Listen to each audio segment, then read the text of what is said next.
Hi, my name is Tajia. In this video, I'm going to show you how to do a basic UiPath process. Hi, this is a remake video for week 3 TFI CT marks.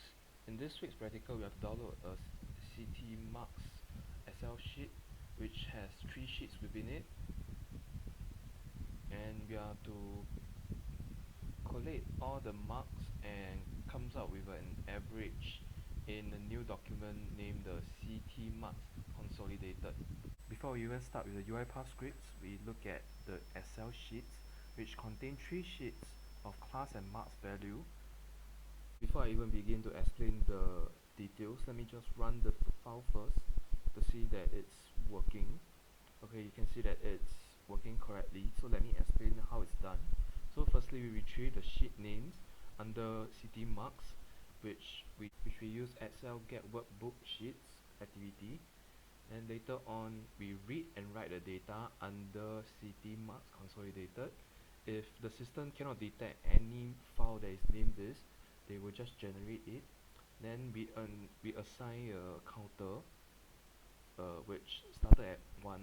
Then we use this SL delete range function which wipes out the entire thing. This is to ensure that every time we run this, right, it will just be as fresh as the first time. So if we didn't include this, subsequent activation of the UiPath file will trigger a lot of conflicts as they will pile up a lot.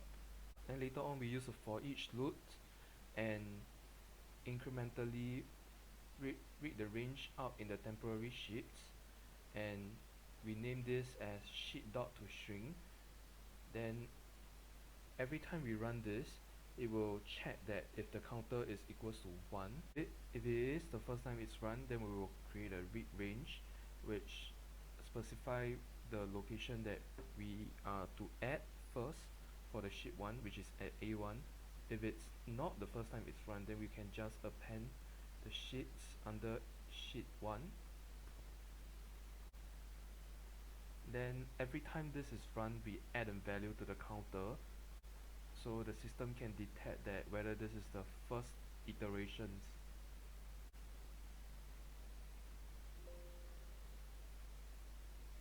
Now let's move back to the entire sequence. In the next sequence, we are to assign and retrieve the average data into CT marks consolidated. And the first step we do is to write the average strings under C1 within sheet 1. And next we'll just write the formula to C2, which is equal average and B to B. This will take the entire B column. Then later on, we'll just let the system detect the C2 average value, and we'll display this value itself under our console. So whenever we run, we can show a message box that display the value instead of open the file itself.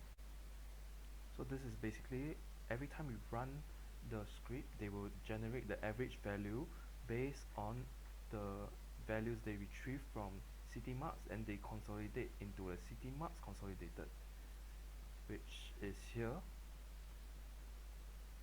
Yep.